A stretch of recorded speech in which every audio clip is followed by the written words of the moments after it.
இப்போ அண்ணாமலை கட்சி ஆரம்பிக்க போறாரு அப்படின்னு சொன்னா கூட, அந்த கட்சி யாருடைய கட்சின்னு எல்லாருக்குமே தெரியும். பாஜக அண்ணாமலை அப்படிங்கிற ஒரு முகமுடிய போட்டுக்கிட்டு தான் தமிழ்நாட்டு அரசியல் களத்துக்கு வராங்க.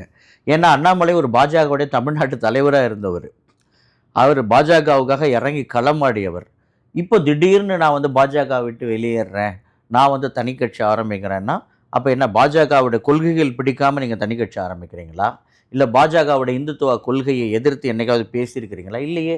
நீங்க போயிட்டு முதல்ல அமித்ஷாவ மீட் பண்ணி ஆசீர்வாதம் வாங்கிட்டு வந்துல்ல இயக்கம் ஆரம்பிக்கிறீங்க. அப்ப அந்த இயக்கமே யாருடையது? இப்போ ஒரு அப்பாவுடைய பிள்ளை, அவருடைய பிள்ளை தானே. இல்ல எங்க அப்பாவுக்கும் எனக்கு இனிமே சண்டை. நான் வந்து தனியா செயல்பட போறேன்னு யார் நம்புவாங்க அத? என்னைக்கா இருந்தாலும் நீங்க ஒண்ணு சேருவீங்களா? மாட்டீங்களா? அண்ணாமலை வந்து பாஜக விட்டு வெளியேறி வந்து தனி கட்சி ஆரம்பிச்சு தமிழ்நாட்டு அரசியல திருத்த போறேன்னு சொல்றாரு. உண்மை என்ன எல்லாருக்குமே தெரியும்.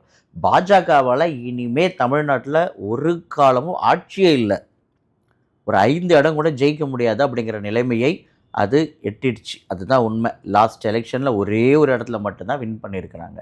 ஸோ தமிழ்நாட்டு மக்கள் எந்த காலத்திலுமே பாஜகவை ஏற்றுக்கொள்ளவே மாட்டாங்க அப்படிங்கிறது அழுத்தம் திருத்தமா மீண்டும் ஒரு முறை நிரூபிக்கப்பட்டு விட்டதுனால, அதிமுக போன்ற நல்ல வாக்கு வங்கி உள்ள ஒரு கட்சியோடு சேர்ந்து போட்டியிட்டும், பாமக போன்ற வட மாவட்டங்களில் நல்ல வாக்கு சதவிகிதம் உள்ள ஒரு கட்சியோடு சேர்ந்து போட்டியிட்டும் கூட, பாஜகவால ஒரு இடம் தான் ஜெயிக்க முடியும் அப்படின்னா, அப்ப எந்த அளவுக்கு இந்த தமிழ்நாட்டு மக்கள் பாஜகவை வெறுக்கிறாங்க, புறக்கணிக்கிறாங்க அப்படிங்கிறது அவங்களுக்கு நல்லா இந்த முறை தெளிவா புரிஞ்சிடுச்சு. அதனால இப்ப என்ன முடிவு பண்ணிட்டாங்க அப்படின்னா, நாம நம்முடைய முகத்திலேயே வந்தா இந்த மக்கள் இனிமே ஏற்றுக்கொள்ள மாட்டாங்க.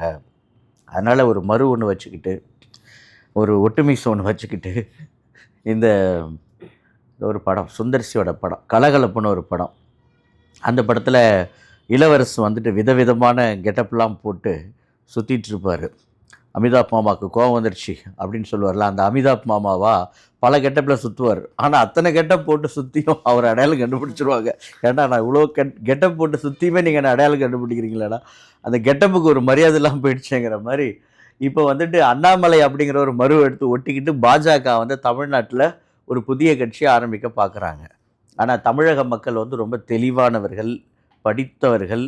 அவங்க எல்லாவற்றையும் அமைதியாக வாட்ச் பண்ணி ரிசல்ட்டை மட்டும் எப்பயுமே தெளிவாக எழுதுவாங்க. விஜய் விஷயத்தில் அது நடந்துடுச்சு.